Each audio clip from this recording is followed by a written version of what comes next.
So welcome to the 12th annual Texas Trailblazer Luncheon and the Conference on Texas Origin Stories. We've already had some fantastic presentations this morning, and we'll go on to fantastic presentations this afternoon. Let's start today by recognizing the past year's award winners with us today. You know, I forgot to introduce myself, forgive me. So my name is Maurice McDermott. I'm president and CEO here. I have the privilege of being president and CEO of the Whitty Museum. But let's go ahead and recognize our award winners of past years. Susan Naylor, 2017 Trailblazer of the Year, is here with us.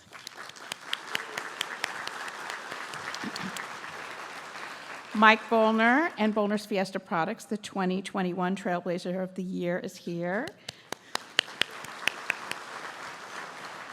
The Kleberg family, represented by Trace and Olivan Kleberg, is here, the 2022 Trailblazer of the Year.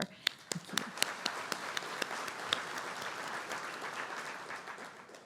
I don't see the councilwoman quite yet, but we're expecting Dr. Adriana Rocha Garcia.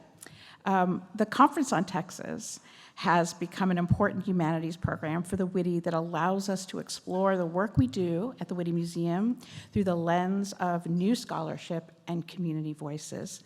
This conference will focus on origin stories and helping us comprehend what we now call Texas. We will hear untold stories, new scholarship, and see new Texas art, as well as old friends of Texas art. We could not do this work without the support of these esteemed sponsors. The Conference on Texas presenting sponsor is the Elizabeth Huth Coates Charitable Foundation, which has graciously sponsored this conference since its inception.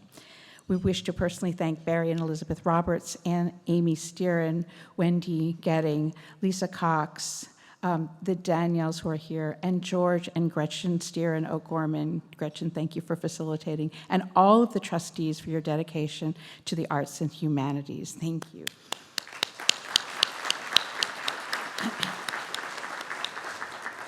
We thank Jefferson Bank as the speaker sponsor, Holt Cat and Trailer Ranches as the scholarship sponsor, underwriting free and reduced tickets for educators and students, the Veltri and Velasquez Wealth Management of Wells Fargo Advisors as the VIP reception sponsor for tonight's opening of Texas Art, Kinship and Culture. We hope to see you here tonight at 5:30. Humanities Texas, our video sponsor, so everything we do today will be on available on the Whitty's YouTube channel for our university students and a general public.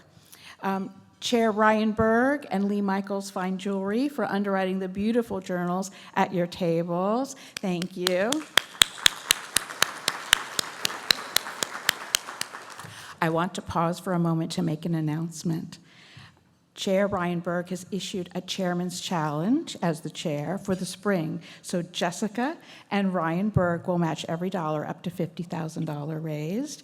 We conveniently left a donation card on the table in case you want to help Ryan take him up on this challenge. Thank you, Ryan and Jessica.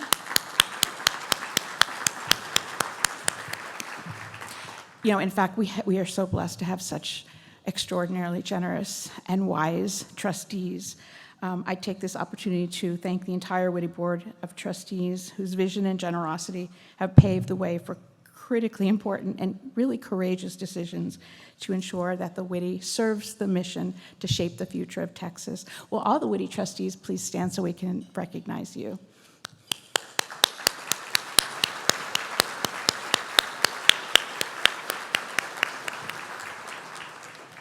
This year's luncheon was led by wonderful, long-standing members of the Whitty family, including longtime Whitty trustee Mike Bollner. Join me in thanking luncheon chairs Mary Pat and Mike Bollner and their enthusiastic committee, Ruth and Jim Berg, Bonnie and Frank Gittinger, Christy and Andy Kerr, and Cynthia O'Connor. Can you all rise? So you can thank you. Oh, you're going to be modest. They're being modest. And really to all of you today, because this luncheon supports the operations of the Whitty. It supports the school programs that we do. It supports nature, science, and culture where all ages engage. And so we're grateful to you today. and this is a very successful sold-out luncheon and conference. The Conference on Texas underscores the fact that the Whitty has been keeper of the origin stories for 96 years. The Whitty has stood this test of time with resilience, but also because it is beloved by so many for so long, for so many multi-generational families and corporations, including most of you in this room. And finally, I want to thank the leadership and tenacity of historian and director of humanities, Mary Margaret McGowan, for crafting today's conference. She is here somewhere, Mary Margaret.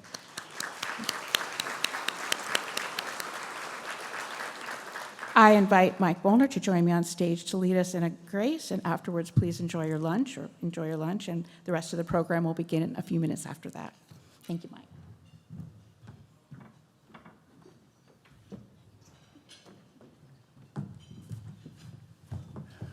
Let us pray. Heavenly Father, we thank you for this day, for the gift of life, and for being able to share in the goodness of the existence of your divine presence. We thank you for the distinguished Whitty Museum, to whom you have entrusted many of San Antonio's treasures. We thank all those involved, past and present, for their vision in developing this special hometown jewel. We thank you for being able to gather to better understand the history of the state of Texas and its early inhabitants. We thank you for benefactors, patrons, donors, contributors, and special guests as we gather to celebrate our history, share knowledge, and learn from each other. We ask you to keep our guests open to new thoughts and streams of knowledge. We ask you to keep the Steves family, their staff, and clients under your protection, and keep us open to their story in our minds as we go forward. Heavenly Father, we ask you to bless this food and those who prepare it to your glory. In your name we pray. Amen.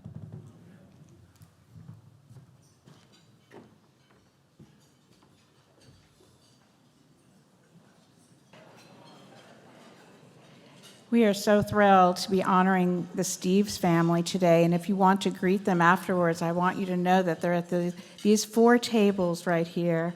So please do greet them, and we're so looking forward to celebrating you all in a little bit here. I have a few things I want to share with you. We do this each year at the Trailblazers Luncheon. We share what we've accomplished in the last year, because of your generosity, and many of you come here each year, and thank you so much for that. So we want to make sure you know that this luncheon supports the operations, of course, like I said earlier, but this also includes scholarships and bus reimbursements for school children and support of the wonderful Whitty team. 1 week ago, on spring break, our great Whitty team welcomed 25,000 visitors with lines out the door every day. So we're back. We haven't seen that many visitors in a long time, and we were elated. It was a joyous week. We're also gratified, and you may have seen them today. Our school children are back. They're in the galleries. They're in immersive programs from Texas Wild. Ruthie's here. Ruthie, to the dinosaurs from the Texas Experience, which is one of our most popular programs, to STEM programming, educational programs that many of you in this room have supported for many years. Thank you for that. We're ready to grow again, and grow we will. I'm going to show you a few slides.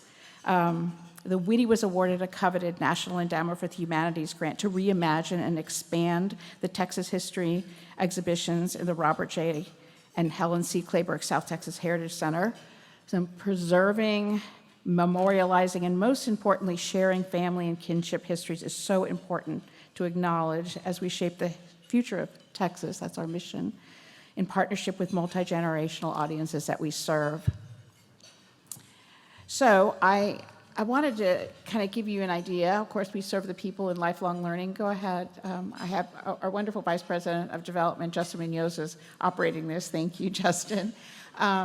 We make sure that we guarantee access for all, and again, thank you all. Many of you have given so much to our scholarships. So 100% of school districts come here to the Whitty Museum, and during COVID, of course not, but now, once again, we're back in the business, and an amazing reservation team reaches out to every school district and makes sure that we take care of the buses, admissions, and that their children are here K through 12.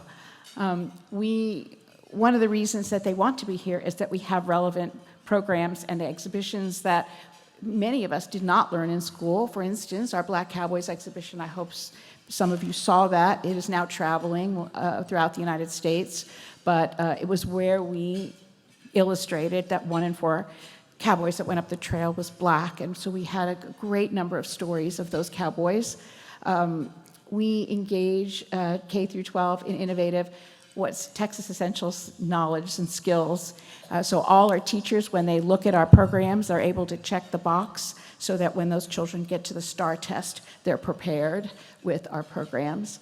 We provide museum curricula to Texas museums, to Texas schools throughout the state, and we started that during COVID, actually. We had 1 million viewers on our YouTube channels of 50 programs that we did called Witty Where You Are, and that's how we reached out to our schools during that period.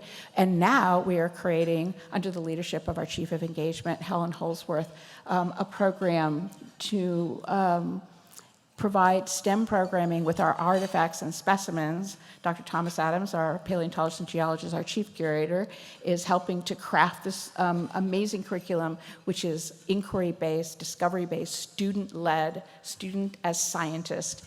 And we'll be sending that out to all Texas school districts next fall. And what that is, it's taking the witty on the road to Texas schools. Again, our Black Cowboys exhibition traveling throughout the United States.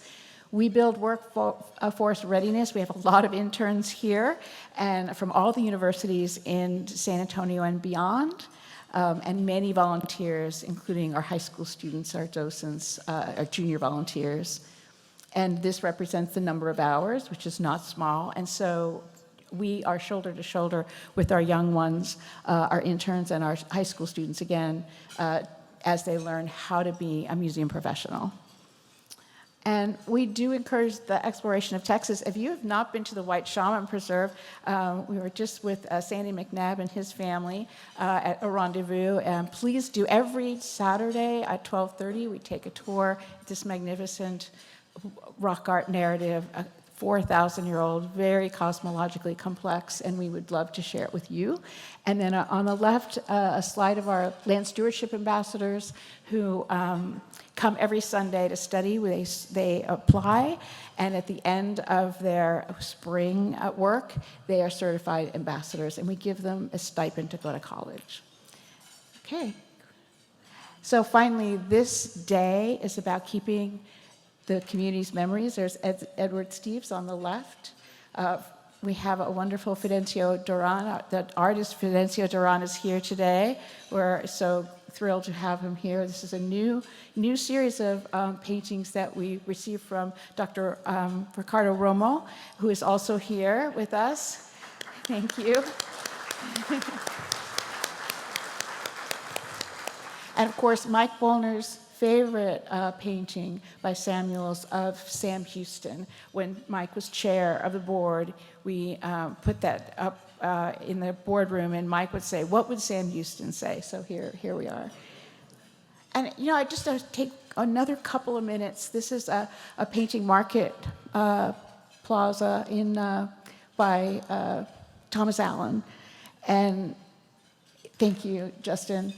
So when we talk about origin stories, it's not just the stories we tell, and you're going to hear about the Steves family, which is amazing. You're going to hear from Catherine Cook about how she seeks origin stories, but it's also in the visual narrative.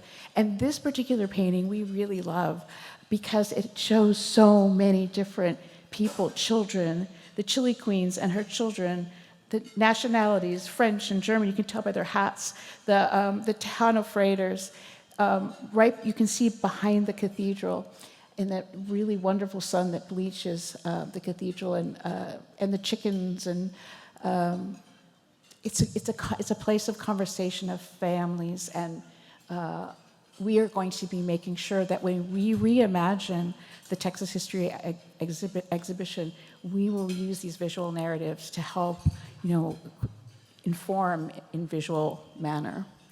So now we move on to our wonderful program.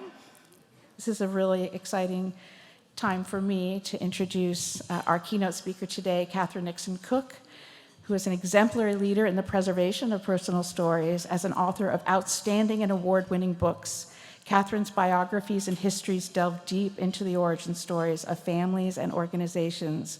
These books include In Search of Tom Slick, Explorer and Visionary, Love Deeper Than a River, Lila Banks Cockrell, Juan O'Gorman, A Confluence of Civilizations, The Thistle and the Rose, Romance, Railroads, and Big Oil in Revolutionary Mexico, and the most recent San Antonio City on a Mission. Today, Catherine will share her methodology of intense primary source research, immersive and experiential observation of place, and critical interviews to bring the person and history to life. Given today's theme of origin stories, we immediately reached out to Catherine Nixon Cook as our keynote speaker. It is with pleasure and admiration I introduce Catherine Nixon Cook.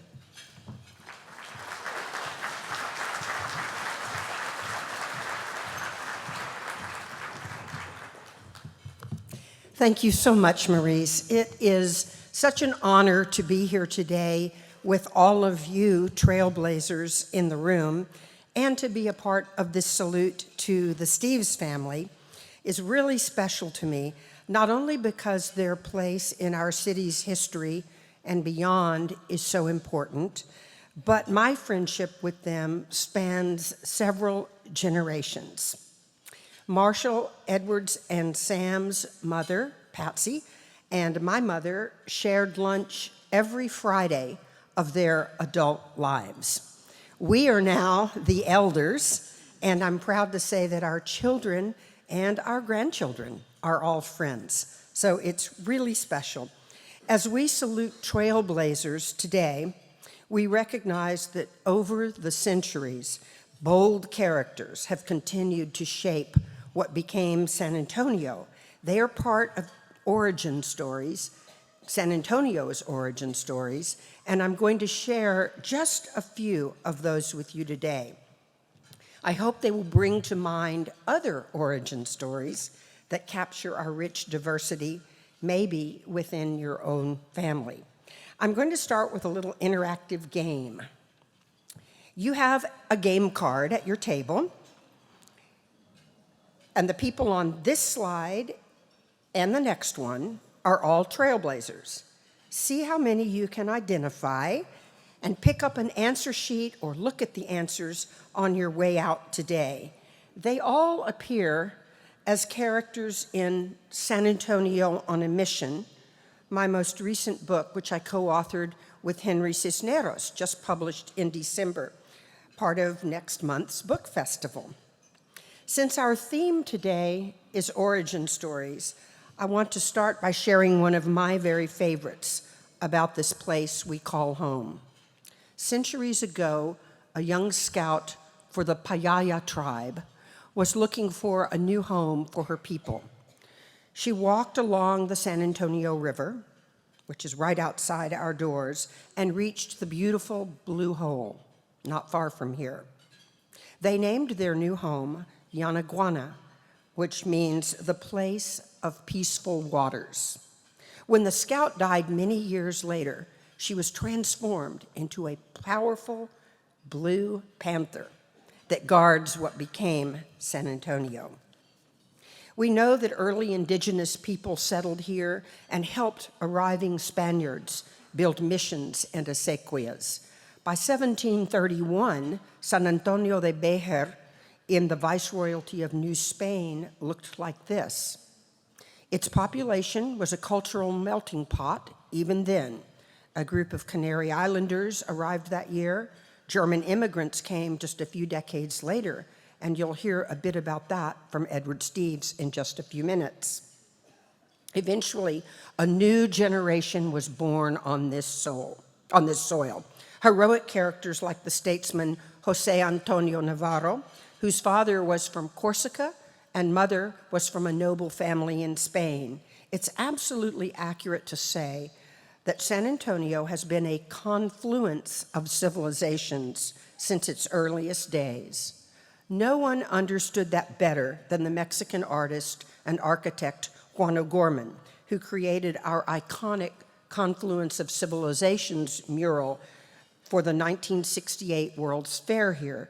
Today, it adorns the Lila Cockrell Theater downtown, and its message of cultural harmony is just as powerful in 2023 as it was 55 years ago.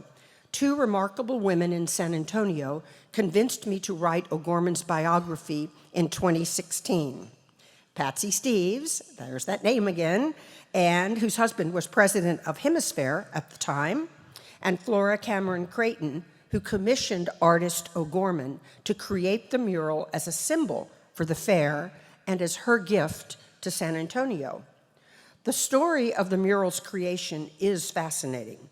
O'Gorman designed what would become the largest mural in the United States in his studio in Mexico City, later creating 540 mosaic panels using natural stones from around Mexico and beyond.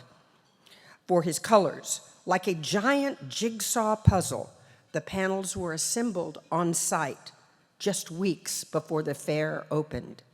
But there is always so much more to a biography, so much more to a story. When I'm writing a biography, in addition to researching facts, I become obsessed with my hero's human side and with the power of place that impacted him or her.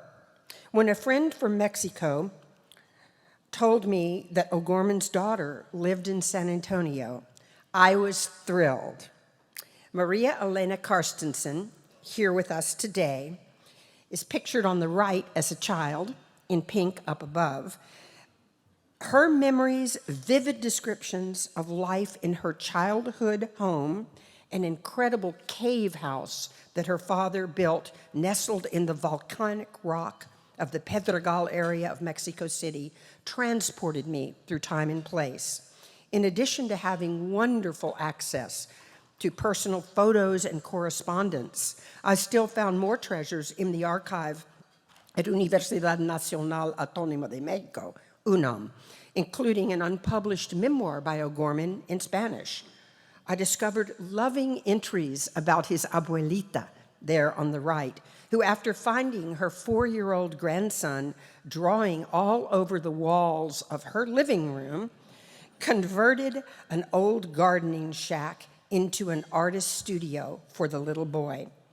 I also found personal notes about his long friendship with Frida Kahlo, who dressed as a boy in order to attend the same high school he did. "We are all creatures of history," he wrote in one letter, adding how important a sense of place is to an artist. "I digest it all," he explained, absorbing the land, the soil, the people around us. He forever carried these colors of Oaxaca's landscape in his heart and in his art. So, of course, I had to experience that too. I traveled to Guanajuato, where O'Gorman spent his childhood, to see those hills brushed with green and pink, where the famous grito for Mexico's independence from France first sounded. And I went to Mexico City, where he later worked as an architect and artist. I stood in the house he designed for 22-year-old Frida Kahlo when she married Diego Rivera in 1929. I could almost hear their whispered conversations that they shared nearly 100 years ago. Because the relationship between Frida and her husband was so volatile, the famous Casa Estudio he designed for them is actually 2 houses connected by a little bridge. As I stood on the rooftop, channeling Frida in my embroidered dress, I tried to absorb that sense of place and to bring it to the story the same way O'Gorman brought it to his art. I had the chance to do that again when writing The Thistle and the Rose, another biography that took me once again to Oaxaca. It's a bold tale of romance, railroads, and big oil discoveries in revolutionary Mexico. A true origin story for sure. When cousins Laura Moore Brussenhan and Sandy McNabb, Sandy is here today, approached me to write their family saga, they already had done some important work. They had boxes of photographs and correspondence that Laura's 91-year-old mother had collected, and a PhD dissertation on genealogy written by Teresa Van Hoy. But as always, I wanted to delve deeper. My husband, Gary Atherton, also here today, was an enthusiastic partner on this project, but he was a little worried about the political unrest in Oaxaca at the time. With a friend who was working there, William Scanlon, Gary arranged for a driver bodyguard, and we drove the entire length of the state, absorbing the landscape, searching for answers in an old repository of records in Tehuantepec, eventually reaching Santa Ifigenia, which you see on the map near the border of Oaxaca, near the border of Chiapas, sorry. In 1903, while building a railroad across the isthmus for the famous British construction magnate Sir Weetman Pearson, a handsome Scotsman named John George McNabb met the most beautiful woman in Oaxaca and married her. Guadalupe Nivon's grandfather had immigrated from France in 1834. He landed in Veracruz and traveled across the isthmus to Oaxaca, where he married a Zapoteca landowner named Anastasia Fuentes. They amassed a fortune producing natural dyes which were shipped to the luxury markets of Europe, produced from the cochineal insect, which lives on the cactus. It made the most famous red dye in the world. It was considered more valuable than Mexican silver. Santa Ifigenia, the hacienda of Don Antonio and Doña Anastasia Nivon in southern Oaxaca, was considered one of the most beautiful in the state. By the time McNabb arrived, Porfirio Díaz was president of Mexico and intent on modernizing the country with the help of Pearson's construction firm. A drainage system and new hospital had been installed in Mexico City. And the next project, overseen by McNabb, was the construction of a railroad that would connect Veracruz on the Atlantic Ocean to Salina Cruz on the Pacific. After Guadalupe and John George married, McNabb oversaw many other Pearson projects, including the 1910 discovery of El Potrero, the second largest oil well in the world, near Tampico. 1910 also marked the fall of Porfirio Díaz's government. The McNabbs witnessed firsthand the horrors of the Mexican Revolution, and poignant letters document their deep worries about the safety of their growing family. Their fears were realized when Pancho Villa, the famous bandit, and his army arrived at the McNabb hacienda, most likely with the intention of robbing them or something worse. But the outcome was unexpected. When the famous bandit saw their tiny red-haired infant in Guadalupe's arms, he was mesmerized. And moving into John George's library in the hacienda, Villa penned this incredible letter declaring the McNabbs under his protection. Eventually, however, the upheaval in Mexico resulted in the family moving to San Antonio in the 1920s, like so many other families that immigrated to the United States and became trailblazers here. As Gary and I bounced down the rutted roads and endured mountain curves, we absorbed modern Oaxaca with its huge wind turbines in Juchitán and its booming mezcal industry. But we also found its past in that rural archive and through interviews with descendants of the Nivon family who still remembered the glory of Santa Ifigenia. And we did reach that once beautiful hacienda right on the border of Chiapas, now in ruins. But its old walls told us their stories. We brought them back to share. I recently learned that some of those descendants have been restoring Santa Ifigenia. Sandy, we need to go back. A journey to another faraway place helped me bring In Search of Tom Slick, explorer and visionary, to life. But a discovery closer to home provided my first clues about this remarkable Renaissance man who started 5 scientific research institutes, created a new species of cattle, discovered oil, loved several beautiful women, wrote books about world peace, and searched for the abominable snowman, all before his death in 1962 at just 46 years old. The discovery of hundreds of boxes of his letters, diaries, and newspaper clippings in an old shed on the grounds of what is now a very modern Texas Biomedical Institute started my journey. It was a real treasure trove, and Tom Slick's sister, Betty Mormon, and brother Earl Slick were still living when I started the biography. They provided firsthand stories and wonderful historic photographs, like this one of their grandmother, taken in 1889, and of their father, taken in 1912 during an adventure in China, not long after he discovered the huge Cushing oil field in Oklahoma, earning him the nickname King of the Wildcatters. And this one, 3 siblings from left to right, Earl, Tom, and Betty Slick, taken in 1926, just a few years before their father died. In tribute to the King of the Wildcatters, all the oil wells in Oklahoma paused operations during the funeral in 1930. Interviews with Dr. Larry Schlesinger, president of Texas Biomed, and Adam Hamilton, president of Southwest Research Institute, and Pat Smothers and Miriam Good, chair and president of Mind Science Foundation, along with scientists from all 3 institutes, painted an exciting picture of the work currently underway at what are some of our city's original scientific institutes. But there was another side of Slick I was searching for, a larger-than-life explorer who believed in the legendary Yeti of the Himalayas, a man driven by curiosity and dreams. He mounted 3 expeditions to Nepal between 1956 and 1958, and I wanted to explore that landscape too.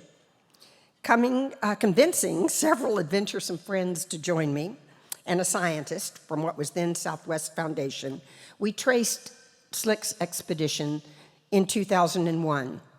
An elusive snow leopard visited our camp one night, and I felt like the ghost of Tom Slick was with us.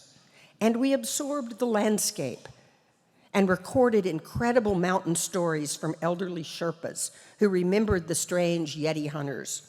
One woman still had an original supply box from the original Slick Johnson snowman expedition. We did not find the Yeti, but we brought back some mythical magic that was part of that creature. And I think every book needs magic. Love Deeper Than a River, the memoir Lila Cockrell and I co-wrote before her death in 2019, delivers some magic too, from her great-grandmother's journey to Texas in a covered wagon, to her military service in World War II, to the maiden voyage on her namesake barge through San Antonio's new lock and dam system. This first female mayor of a major U.S. city was truly a trailblazer. Now a word about the game card on your table. Don't worry if you haven't had a chance to look. In the next few images, we'll help you identify some of them. Here's a big hint. One of them is Lila Cockrell. The Mexican Revolution brought so many important families to San Antonio, including Henry B. Gonzalez, pictured here. He's seen holding the pen former President Lyndon Johnson used to sign the legislation authorizing Hemisphere, and on the right, with Lady Bird Johnson and Mayor Walter McAllister. This beautiful lady is Carolina Munguia, who came to San Antonio with her family to escape the revolution. She became an activist and business owner, and you can guess from the slide on the right, she was the grandmother of Henry Cisneros, seen here with Governor Ann Richards. Of course, people came from other places as well. We've heard Scotland, and we all recognize Red and Charlene McCombs. I love this portrait because it depicts the diverse legacy they created for San Antonio and far beyond. Red wrote the introduction to San Antonio, City on a Mission, and don't tell anyone, it's the best part of the book. We can't leave the witty without saluting George and Eleanor Brackenridge, who gave the city this amazing park, and Ellen Quillen, who founded the museum in 1926, or Robert and Helen Kleberg, part of the legendary ranching family behind the South Texas Heritage Center. Or one of my favorite all-time trailblazers, Ruth McLean Bowman Bowers, rancher, activist, amazing matriarch. Some of her family are here, but I definitely saw her daughter, Ruthie Russell, a very long-time friend of mine. And the family has done so many philanthropic endeavors, including the Texas Wild Gallery here, and so many others in education, science, conservation, and the arts. Or H.B. Zachary, who moved his Laredo-based construction company to San Antonio, built Randolph Air Force Base during the Depression, then built everything from highways in South America to nuclear power plants in Spain. Part of his legacy is here at the Whitty, the Zachary Garden just outside these doors. And the New Hemisphere development is underway downtown. And Lowry Mays, we're sitting in the beautiful Mays Family Center right now. And his legacy is evident through so many important philanthropic endeavors across our city. From a small diner on Zarzamora Street, Rosemary Kowalski cornered the catering business for our World's Fair in 1968. She grew her client base to include organizations and individuals all over the country. Today, the RK Group is headquartered in the beautiful Redberry Mansion, and you can imagine the trailblazing stories that Rosemary can tell us as she approaches her 99th birthday this year. This wheelwright was also quite a trailblazer, literally, as he traveled west in a covered wagon in 1883. As you might guess, Benjamin Holt repaired a lot of broken wheels along the journey, earning enough money to buy a farm in the Central Valley of California, where he discovered the soil was full of peat and almost impossible to plow. So he and his brother invented a tractor that became known as the Caterpillar. Fast forward through history, quite a few of his descendants ended up in San Antonio and built so much of our city's infrastructure. Some of them are here today. His great-great-grandchildren, Peter Holt and Corinna Holt Richter, siblings who now run Holt Cat, are giving back to San Antonio in a big way. Just one example is the wonderful new dinosaur exhibit here at the Whitty. Philanthropist Susan Naylor Sellers has helped transform the world in recent years. Her projects range from providing clean water to children in Africa, to San Antonio's amazing zoo school, to the Whitty's incredible renovations and momentum. She is truly blazing a trail for our future. Which takes me back, I don't know how I did that. Which takes me back to the Blue Panther, the protector of this place of peaceful waters, guardian of our own origin stories, seen here with future trailblazers riding on the back of the Blue Panther in the Yanaguana Garden at Hemisphere Park. A reminder that Juan O'Gorman said, "We are all creatures of history." Our origin stories ground us in who we are, and they provide wonderful, powerful gateways to our future. We must treasure them, and we must share them with one another. Thank you so much.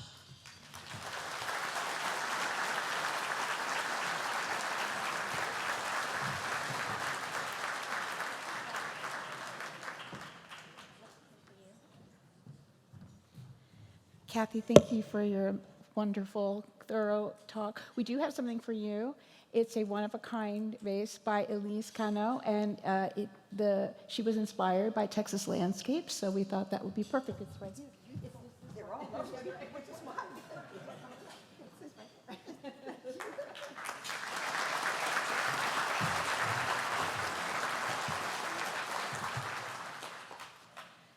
Can I get back to my... I want to invite our luncheon chair, Mike Bollner, to the stage, who will introduce Edward Steves.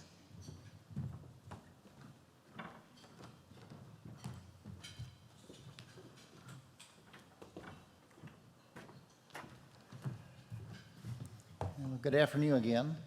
As chairman of the lunch today, it's my privilege to introduce the Trailblazer of the Year for 2023, the Steves family. Please be sure to watch the video as I give a little background here.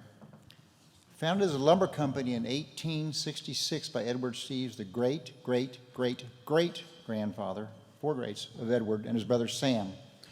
The company provided much-needed material to a new and growing Texas Republic. Over the ensuing decades, it continued to develop into what it is today, one of the oldest building material companies in the nation, with 3 door manufacturing plants, San Antonio, Tennessee, and Virginia. Edward Steves is the chief executive officer of Steves and Sons. As 11th generation San Antonian, Edward's commitment to his service is apparent through the broad spectrum of participation in civic, community, philanthropic organizations in the city. He has been president or chairman of many local nonprofits. He served with me on the board of directors here at the Whitty from 2012 to 2017. When Edward's not covered in sawdust at the office, he's probably studying Texas history, traveling, upland bird hunting, sipping fine burgundy wine, or most likely spending time with his wife Nancy and their family in the great state of Texas. So here to talk a little bit more of his family's history is Edward Steves. Please come up for our award. Ryan, will you come up, please? Our chairman of the board, help me here. And we will take a photograph of all the Steves when we adjourn in a little while.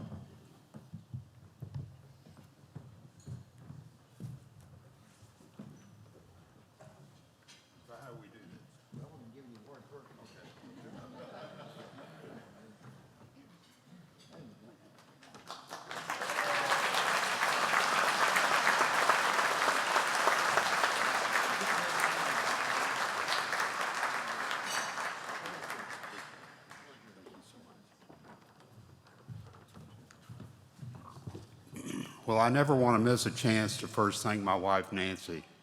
We've been married for 47 years, and I love you very much, honey. Michael, thank you so much for the kind introduction as well. Well, Susan Naylor, the Bollner family, and the Claybergs, the Steves have got some really big boots we need to fill today. But thank you so much for letting us be here. And then how about this room? How about the new Whitty? How about Maurice McDermott and what a spectacular job she's done for us here.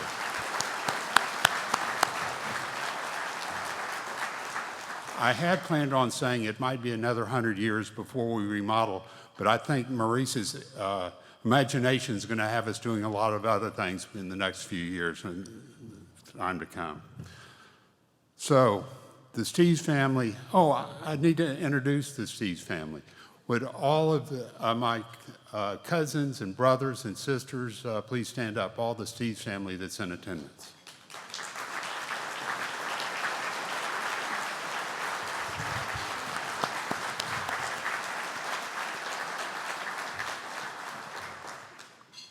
Thank you so much for allowing me to represent you all.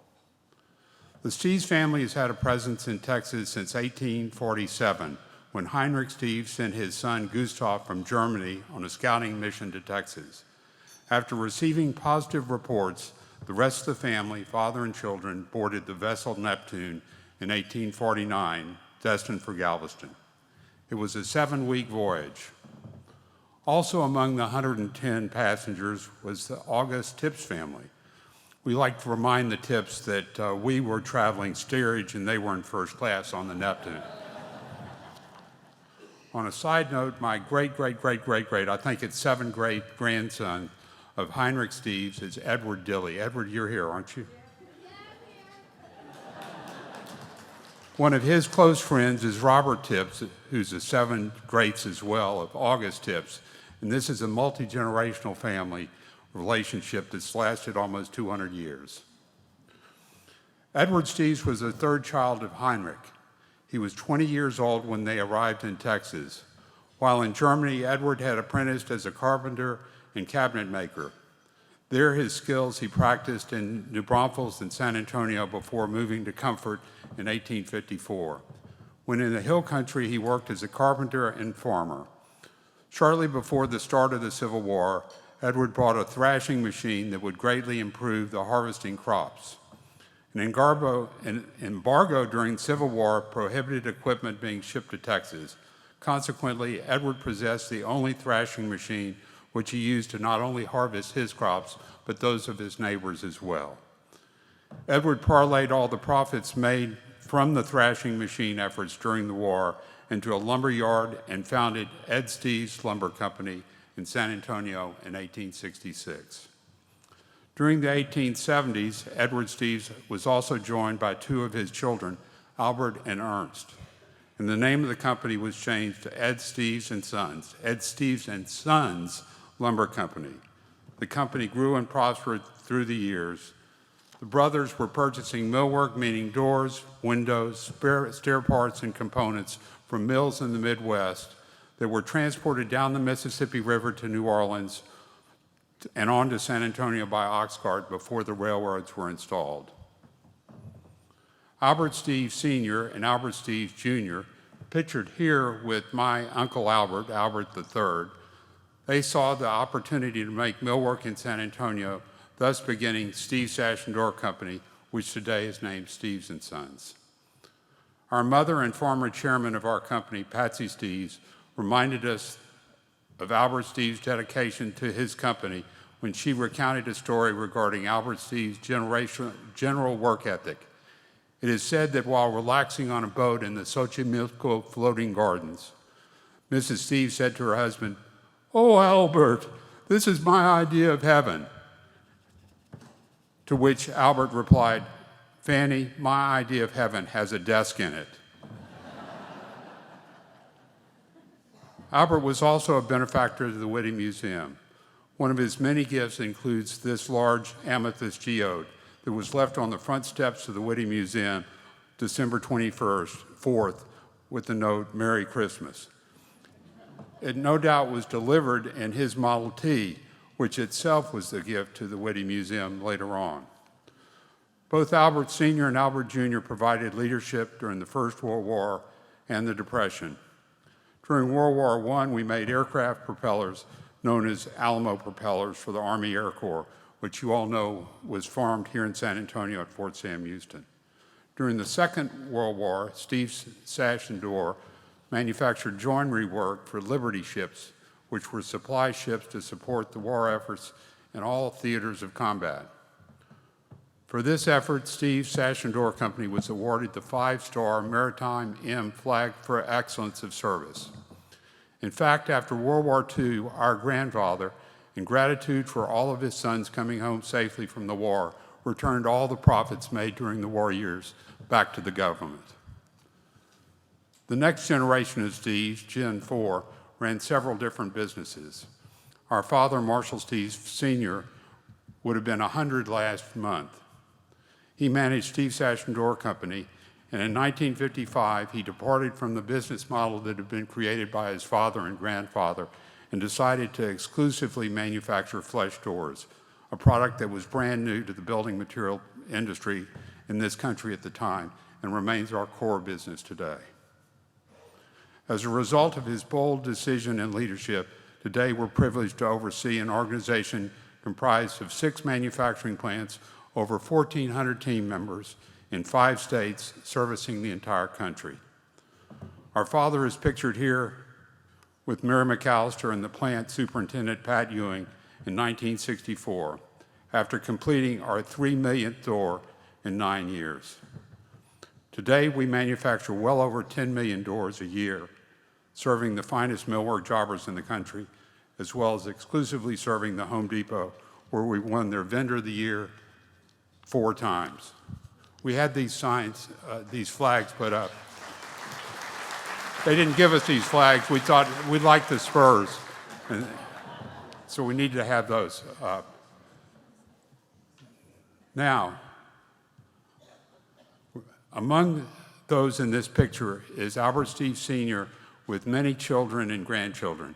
Included are Albert Steves Jr., David Steves, Sam Bell Steves, Walter Steves, Canal Walker, Curtis Vaughn, and seated in his grandmother's lap is young Curtis Vaughn Jr., and seated on the ground, the little boy on the ground there is our father, Marshall Steves Sr. He had some hair back then. He loved me telling you that. Well, while entrepreneurship has been passed on generation to generation, so is the need for public service. So as I stand here representing the entire Steves family, I recognize that we are temporary stewards of a legacy provided to us by our forebears, particularly those in this picture. Included in the picture are 2 San Antonio mayors, 1 Terrell Hills mayor, 1 chairman of the United Way and Community Chest, and chairman of the War Bond effort. 2 of them helped bring the Spurs to San Antonio, and 1 was president of Hemisphere in '68. Not to mention there were 2 King Antonios. These are truly the trailblazers that we honor here today. We thank you so very much on behalf of my entire family. Thank you.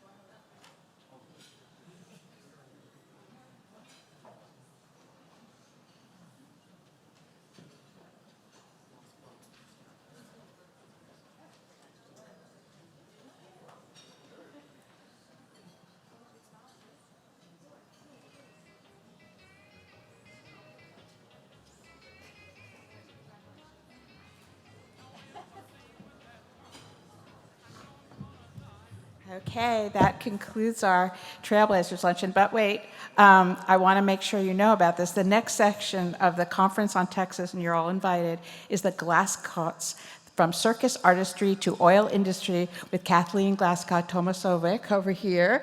And it will begin at 1:45 in the Memorial Auditorium. I've had the great joy of listening to Kathleen share her extraordinary family story. I'm so pleased that her dear friends Patty and Bob Hayes have agreed to join Kathleen on the stage in the memorial. Please do follow us, just like a circus, to the memorial to find out how farmers became circus owners, oil industry giants, and ranchers, and all the fabulous stories in between. And then the rest of the afternoon sessions and tomorrow morning will be in the Memorial Auditorium as well. You're all invited tonight at 5:30 to the Robert J. and Helen C. Clayburgh South Texas Heritage Center for the VIP opening reception, underwritten by Veltri and Velasquez Wealth Management of Wells Fargo Advisors of Texas Art, Kinship, and Culture. And you'll see old favorites and new acquisitions, and I'll provide some brief comments on why we chose the themes of dignity of work, kinship, culture, land, sky, and water. Thank you for being here. Thank you for making this day so successful. Thank you to the glorious Steves family. Please, the Steves family, come up here for a photograph and have a great day. Thank you.